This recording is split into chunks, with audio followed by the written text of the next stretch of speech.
vamos relembrar o método que nós aprendemos na aula passada, tá certo? Justamente para contrastar com o que nós vamos aprender hoje. Então, trabalhamos na aula passada na resolução de equações diferenciais não homogêneas, diferenciais lineares,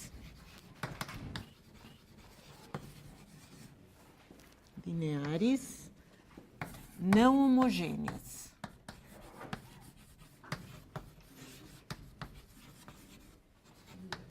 Ok? Só que nós exigimos na aula passada que essas equações tivessem coeficientes constantes.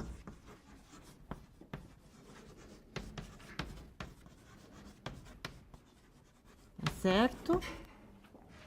E que mais? E que o lado direito, que tornava a equação não homogênea, tinha que ser do tipo seno, cosseno, polinômio exponencial. Tá? Então, tinha uma segunda condição, e f de x igual a um seno de kx, uma combinação destes termos, ou um polinômio, ou exponencial. Exponenciais. E elevado a Rx. Tá? Então, o lado direito da equação precisava estar dentro desta família de funções. Poderia também ser produtos de seno por polinômio, de seno por polinômio por exponencial, enfim. Mas, essencialmente, tínhamos que estar dentro desta família, não é? E lá nós escolhíamos a solução particular, se vocês lembram bem, o método se resume nisso. A escolher a solução particular olhando para f de x, tá certo? Então, para fazer esta escolha, nós olhávamos para f de x, então, a YP estava inspirada, a escolha estava inspirada na f de x, porém, era necessário para aquele fator xs olhar para a YC, a complementar. Tá certo? O método se resumia nisso. Mas vejam, é restrito esse método, porque eu exijo coeficientes constantes para a minha equação e o f de x só pode estar nesta família. E porque, na realidade, nós vimos que a escolha, vamos rever um exemplo, vou pegar um exemplo já mais elaborado, né? Por exemplo, vamos pegar d ao quadrado mais 1 ao quadrado, usando operadores, tá? Só para facilitar encontrar o YC. Vamos dizer d menos quarta à quinta, y. Nossa, que equação, hein? Que ordem tem essa equação? Qual é a derivada de mais alta ordem? Lembrem que d é o d dx. D é a derivada d dx. Então, aqui eu já escrevo quem é f de x. Ordem, aqui 4, aqui 5, 9. Né? Ordem 9. Então, a equação de super alta ordem, né? E vamos escrever aqui, deste lado, algo do tipo x seno 3x seno de x mais, por exemplo, E4x. E aqui podemos colocar x à quarta mais 8x. Suponha que eu tenha esta equação. Então, o que dizia o método da aula passada? Eu preciso, para fazer uma escolha de YP, olhar para a f de x. Está aqui a f de x. Esta é a f de x. Então, eu escolho YP olhando para f de x. Então, notem que eu tenho aqui seno vezes polinômio, exponencial vezes polinômio, tá certo? E, portanto, eu posso escolher justamente com aquela tabela que eu tinha da aula passada. Polinômio, que grau tem este polinômio? Tem grau 1. Então, eu coloco como YP o polinômio em cheio. Então, eu vou colocar, por exemplo, A mais BX seno de x. Basta isso? A mais bx seno de x? Isso, tem que sempre colocar o cosseno junto. Então, nós já vimos isso nos exemplos, cosseno de x. E agora, para esse par tem um xs, que multiplica isto daqui. Vocês lembrem que esse S é para eliminar repetição com a complementar. Já já a gente vai calcular a complementar.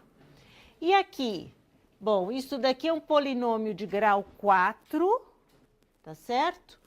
Então, eu coloco mais aqui, outro xs barra, que vai multiplicar um polinômio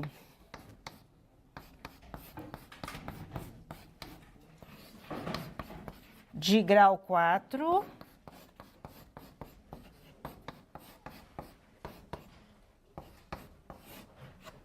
ok? Polinômio em cheio, todos os termos do polinômio aparecem, elevado a 4x. Agora, precisamos calcular o S e o S barra. E, para isso, eu preciso da solução complementar. Então, eu resolvo a equação homogênea associada.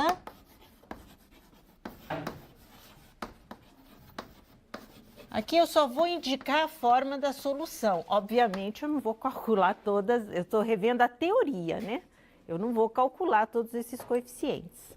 Nós estamos vendo como montar a solução particular, tá? Sem entrar nas contas, para entender bem a teoria. Bom, então eu preciso calcular a solução desta equação homogênea associada. Zerei o lado direito. Como eu já coloquei, gente, na forma de operador, então a equação característica nós já vimos, dá para ler direto do operador. Então, eu venho aqui e vou ler a equação característica direto desta forma do operador. Então, eu tenho r ao quadrado, r menos 4 à quinta igual a zero. A equação, a gente diz, já está fatorada, né? Porque não tem nem, eu não tenho nem que trabalhar esse polinômio, porque já está todo fatorado. Então, eu vejo que esta parte daqui me diz que eu tenho raízes de que tipo? R ao quadrado igual a menos 1, R igual a mais ou menos I, com multiplicidade 2. Então, este 2 daqui, ó, é a multiplicidade dessa raiz. Raiz complexa também pode ter multiplicidade. Então, R igual a mais ou menos I com multiplicidade 2.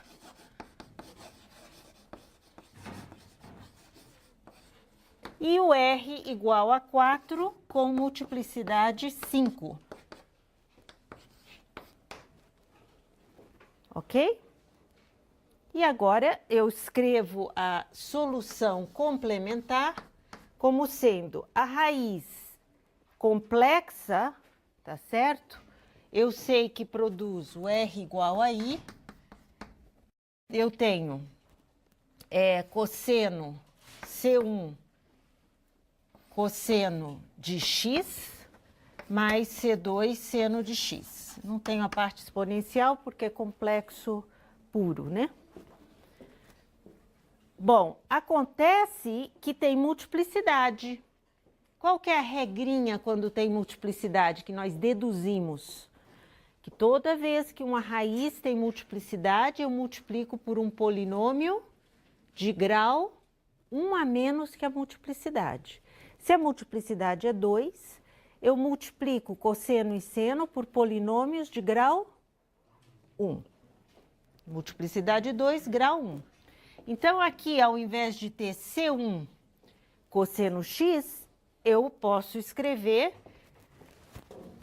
vamos apagar estas constantes, por causa da multiplicidade, esta multiplicidade 2, eu posso escrever C1 mais C2x cosseno x, mais C3 mais C4x seno x. Ok? Essa é a parte que corresponde a esta raiz complexa com multiplicidade 2. Então, vejam, aqui eu teria que ter exatamente 4 soluções linearmente independentes. Eu tenho 4 constantes arbitrárias e 4 soluções LIs. Eu tenho o cosseno x, eu tenho o x cosseno x, tenho o seno x e o x seno x. E agora, aqui eu tenho raiz 4 com multiplicidade 5. Então, eu continuo montando a solução YC. Tem esta parte e agora eu tenho a raiz E4, a solução E4x, correspondente à raiz 4. Como a multiplicidade é 5, eu multiplico por um polinômio de grau 4. 1 a menos que a multiplicidade. Então, vamos lá. Eu tenho C5 mais C6x, C7x ao quadrado, C8x ao cubo, C9x à quarta. E 4x. Tá? Então, a minha solução complementar é tudo isso.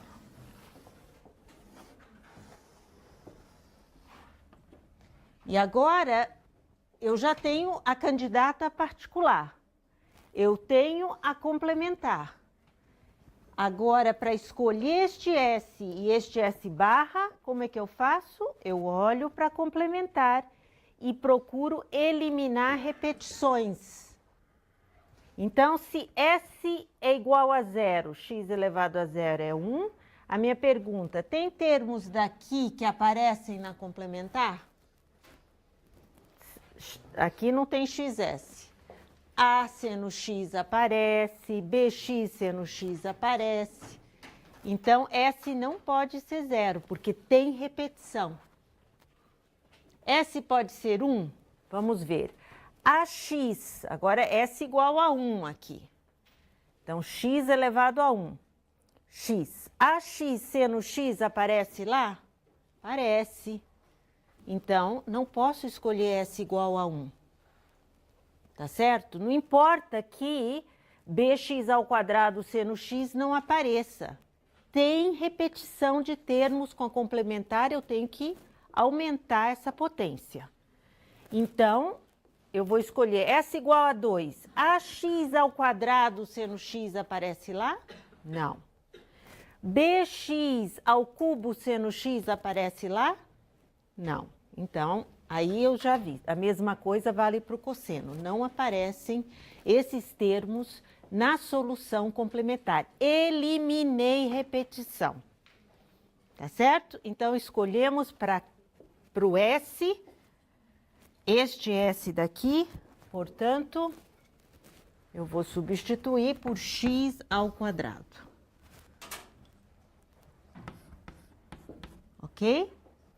E agora, algum destes termos aparece na complementar? Eu fiz de propósito, né, gente? Vocês viram que eu escolhi este exemplo a dedo, justamente para a gente trabalhar a questão de repetição de termos com a complementar. Eu preciso eliminar essa repetição.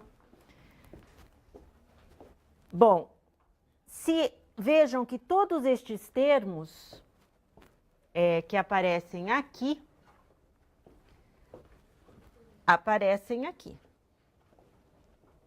não é? Então, para eliminar a repetição, quem que tem que ser o S barra? X à quinta. Porque se o S barra for 4, ainda assim tem repetição. O EX à quarta aparece lá também, na forma C9x à quarta. Então, neste caso, eu vejo que o S barra tem que ser x à quinta. Agora sim. Tá certo? Então, essa é a candidata solução. Na aula passada, a gente fez as continhas. Esse daqui, ninguém quer fazer conta, ninguém merece, né? Olha só quanta conta seria derivar isso daqui 9 vezes, comparar os coeficientes, né? Substituir na equação e comparar os coeficientes. Loucura total. Então, nós não vamos fazer, mas é para ilustrar o método, tá certo? Para entender como que a gente faz a escolha da particular, olhando para f de x, como a gente elimina a repetição com a solução complementar, daí o nome complementar. A particular não pode ter elementos, funções, né, em comum com a complementar. Uma resolve a homogênea, a outra resolve a não homogênea, então não pode ter interseção aí, né? E por isso que nós eliminamos repetições. Então, o método, ele é de bastante conta, ele é muito restrito, e a razão pela qual este método funciona bem para estas funções é que quando a gente escolhe o YP, notem que as derivadas, de uma certa forma, o que acontece? Elas estão sempre dentro da mesma família. Um polinômio eu derivo é um polinômio. Um exponencial eu derivo é uma exponencial, não é? Um seno, cosseno, está sempre ali dentro. Seno, cosseno, as derivadas, não é? Mas e tangente de x? Por que que não funciona? Log de x, por que que não funciona? Porque aí, quando eu derivo, eu vou produzindo cada vez funções diferentes, né? Elas não voltam ali dentro da mesma família. No fundo, eu formo uma família infinita de funções linearmente independentes, olhando para as derivadas. Então, aí não dá certo o método por isso. Aqui não, aqui eu derivo e eu estou sempre dentro da mesma família. Então, é um método bastante limitado ainda este que a gente aprendeu. O de hoje é um método, eu diria talvez o mais importante, porque aborda uma família maior de equações diferenciais. Daí é um método relativamente simples. Vejam, quando nós vimos o caso de raiz repetida, e em várias instâncias, raiz repetida para coeficientes constantes. O método da aula retrasada, que nós falamos de redução de ordem. Conheço uma solução, procuro a segunda solução. O que a gente estava usando diversas vezes nesses métodos? Se eu conheço uma solução, eu multiplico essa solução por uma desconhecida. Então, no caso de raiz repetida, se vocês lembram, para descobrir que isso daqui era um polinômio de grau 1 a menos, então se essa raiz R tem multiplicidade K, de grau K menos 1, 1 a menos que a multiplicidade. O que eu fiz? Eu conheço uma solução e esta eu não sabia quem era. Não foi assim? Outra instância onde isso ocorre, redução de ordem. Eu conheço y1, e como é que eu escolhi a y2? Novamente a mesma ideia, um v de x que eu não conheço, multiplicado por uma que eu conheço. Isso aparece muitas vezes em equações diferenciais. Nessa busca por outra solução, trabalhar inicialmente com algo que eu conheço e multiplicar por uma função desconhecida. Hoje nós vamos fazer exatamente isso. Então vamos começar com o método de variação de parâmetros. E para justificar este método,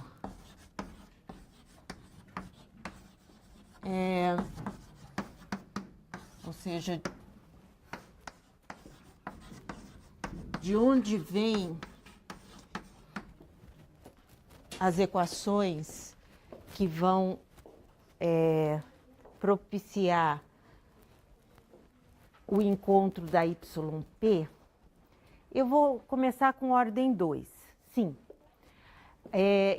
Por quê? Porque a ideia é idêntica para equações de mais alta ordem. Então, este método, deixa eu só colocar aqui, que ele funciona para qualquer equação de ordem n.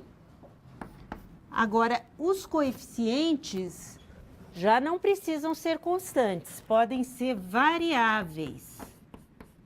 Então, Pn-1, Yn-1, derivada, mais P1 de x, primeira derivada, mais P0 de x, nenhuma derivada, igual ao f de x. Óbvio que nós estamos dentro das hipóteses do teorema de existência e unicidade. Quais são? Aqui é bastante simples. Eu exijo que os coeficientes e o f de x sejam funções contínuas no intervalo i. É o de sempre. Muito bem, como funciona este método? Da mesma forma que o método de coeficientes indeterminados exige que nós conheçamos a solução complementar, aqui também. Nós precisamos conhecer a solução complementar.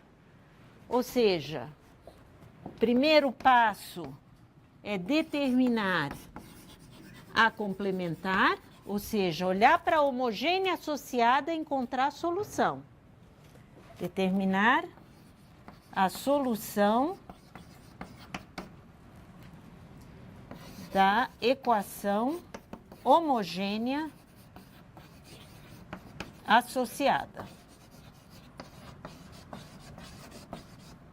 Isto é a solução complementar. Nós sabemos que a solução complementar C1Y1, C2Y2 é desta forma, CNYN. Essa é a solução complementar. Então, para resolver e propor uma candidata solução para a equação não homogênea, o primeiro passo é esse, é calcular a complementar, tá certo? E aí o nome já diz o que nós vamos fazer, variação de parâmetros, dos parâmetros, né? Ou também conhecida, este método também conhecido como variação das constantes. Então, variação dos parâmetros ou variação das constantes. Mas variação das constantes fica esquisito, né? Mas o que nós vamos fazer? Nós vamos olhar para os parâmetros ou as constantes e variar. Mas variar como? Colocando uma função desconhecida. Exatamente o que a gente fez aqui. Função desconhecida. Função desconhecida. Então, a proposta para este método é escolher YP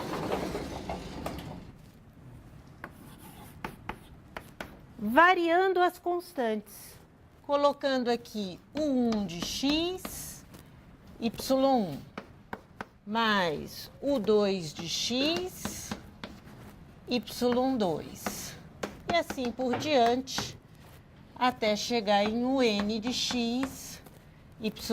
Obviamente, y1, y2, yn são funções de x, e eu não estou escrevendo essa dependência, né? Aqui eu quis ressaltar que são funções, por isso que eu pus o i de x. Até aí tudo bem?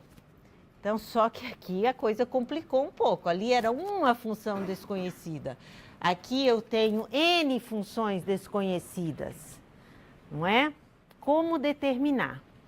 Bom, a primeira coisa que esta solução tem que satisfazer é que se eu derivar e jogar dentro da equação, eu preciso encontrar quem? O f de x. Para ser solução particular, eu preciso derivar isto n vezes, jogar aqui dentro e encontrar f de x. Para não ter que escrever esta equação longa, vamos simplesmente escrever, usando, lembrem aquela notação de operador? L é a equação toda e L age em y, é o operador que descreve a equação diferencial. Então, essa equação diferencial, esta solução, precisa satisfazer a equação diferencial. Satisfazer L de yp igual a f de x. Precisa, tá certo? Isso é uma condição necessária para encontrar uma solução dessas. Tem que substituir, derivar e satisfazer a equação. Ok, então para ilustrar o método, eu vou agora passar para a ordem 2 e depois eu explico como ficam as equações que determinam o 1, o 2, o n para equações de ordem mais alta. Tá? A ideia é muito simples, muito simples. Então, para a ordem 2, vamos ver o que acontece. Ordem 2, eu vou reescrever essa equação desta forma. Ok? F de x. Está aí a equação de ordem 2. Notem que eu estou, para desenvolver este método, eu estou seguindo sempre este 1. Eu dividi pela função que multiplica o yn, né? Então, vamos ver o que acontece. Ok, então a primeira coisa, o que eu disse? Precisamos conhecer, então, primeiro passo, conhecer a solução complementar. Então, a solução complementar, C1, Y1, C2, Y2. Então, eu conheço a solução complementar. Agora, eu vou variar essas constantes, variar esses parâmetros. Então, o segundo passo é propor a solução particular como sendo o 1, Y1, mais o 2, Y2. Ok? E essa solução, eu já sei que precisa satisfazer a equação. Então, esta condição, esta solução, precisa satisfazer a equação. Tá? Então, se esta equação daqui eu chamo de L de Y, então, Lyp igual a f de x é sempre uma condição que precisa ser imposta a esta condição. É satisfazer a equação. Muito bem, e o que a gente faz todas as vezes que temos uma candidata à solução? Deriva e substitui dentro da equação. É isso que a gente vai fazer. Notem, porém, que eu tenho duas incógnitas e uma equação. Tem um certo grau de liberdade aí. né? Duas incógnitas, uma equação, eu posso ainda impor uma segunda condição nesse sistema. Então, vamos ver o que acontece quando eu derivo. Então, yp', quem que é? É U1', y1. Vou usar a regra do produto. Vou escrever para cá. Mais U1, y1'. Então, esses dois termos são a derivada usando a regra do produto aqui. E aqui? Mesma coisa. Mais U2', y2. Mais U2, y2'. Tá certo? Então, notem que o que ocorreu quando eu derivei? Apareceu a derivada de U1 e de U2. Lembrem que o 1 e o 2 eu não sei quem são. Então, eu vou ter que trabalhar para tentar encontrar quem é o 1 e o 2. Então, já que eu tenho um grau de liberdade sobrando aqui neste problema, eu vou usar de uma forma muito esperta. Eu vou impor que isso daqui seja zero. E por que eu vou fazer isso? Por que impor que este par aqui seja zero e não este, por exemplo? Quando eu for derivar novamente, se eu não zerasse estes termos, quem que ia aparecer em yp duas linhas? U1, duas linhas. U2, duas linhas. Está piorando a minha situação. E ao impor que isto seja zero, vai aparecer na segunda derivada U1, duas linhas? Não, porque isso daqui zerou. Eu estou zerando esta parte. Então, vejam, é interessante escolher que esta soma seja zero. Agora acabou, né, gente? Duas variáveis aí, funções desconhecidas, duas equações. Uma equação é esta, satisfazer a equação diferencial, e a outra será esta daqui. Agora, pronto. Agora, trabalhar. Tá certo? Yp duas linhas. Isso é igual a U1', y1', mais U2', y2'. Deixa eu usar a regra do produto aqui. Aqui aparece U1, y1, duas linhas, ou seja, a derivada desse termo são estes dois. Mais U2, y2, duas linhas.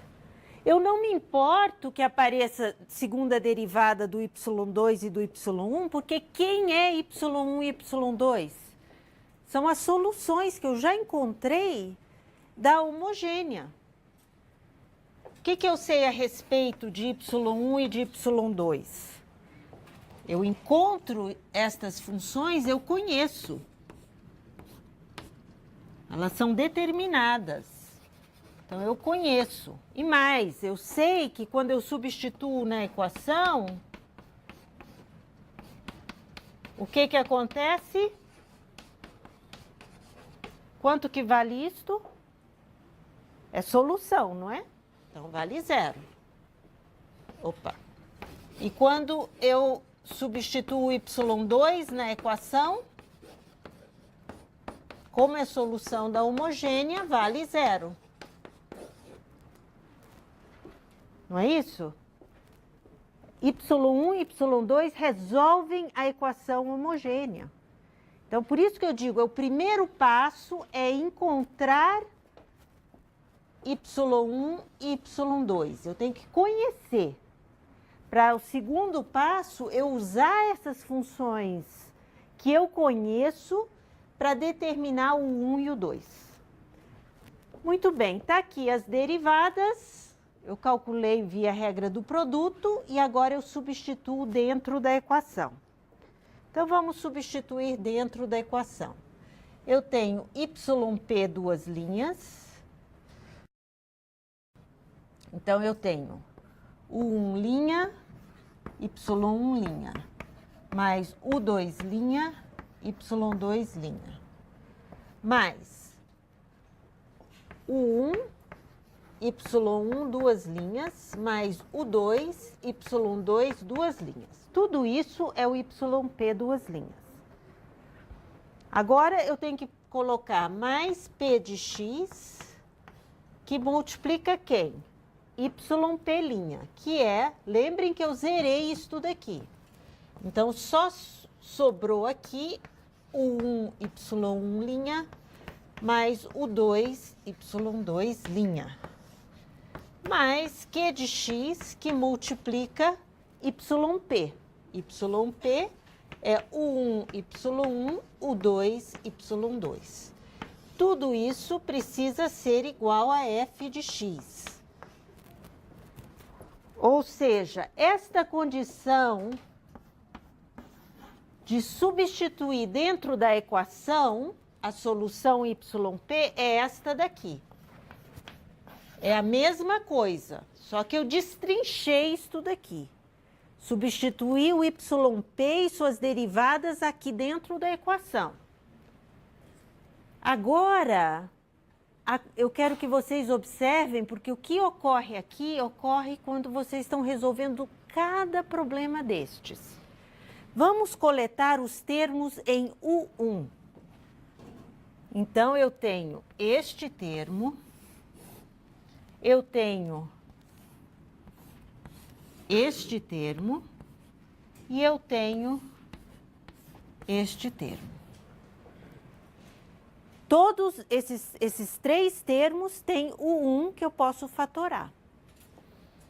Então, se eu fatoro o 1, sobra y1 duas linhas, mais p de x y1', mais q de x y1.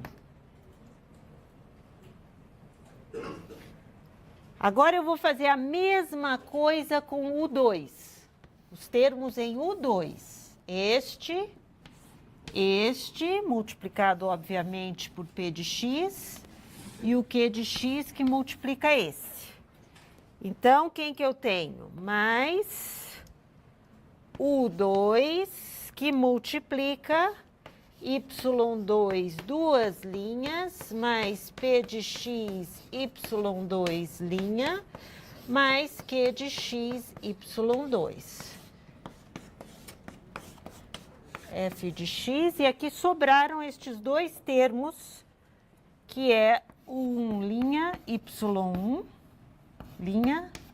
mais U2', Y2'. Então, eu só reescrevi os termos aí da equação estrela aqui, tá? O que eu sei deste parênteses? É zero. Por que é zero? Isso, porque é a solução da homogênea. Eu sei que Y1, quando substituído dentro da equação, dá zero. Então, quando vocês estão resolvendo a equação, cada problema, vocês vão notar que os termos em U1 sempre zeram. E sempre, a gente está provando, sempre zeram mesmo, está aqui. Então, isso é zero. E os termos em U2 também zeram. Isso sempre ocorre. E aí sobra apenas esta equação, igual a f de x, igual a f de x. Então, vejam, eu tinha duas equações para tentar encontrar o 1 e o 2. Esta daqui, que é substituir dentro da equação, ficou reduzida a esta daqui. E aquela que eu impus. Duas equações. Vamos escrever ali essas duas equações. Então, o método se resume a resolver essas duas equações.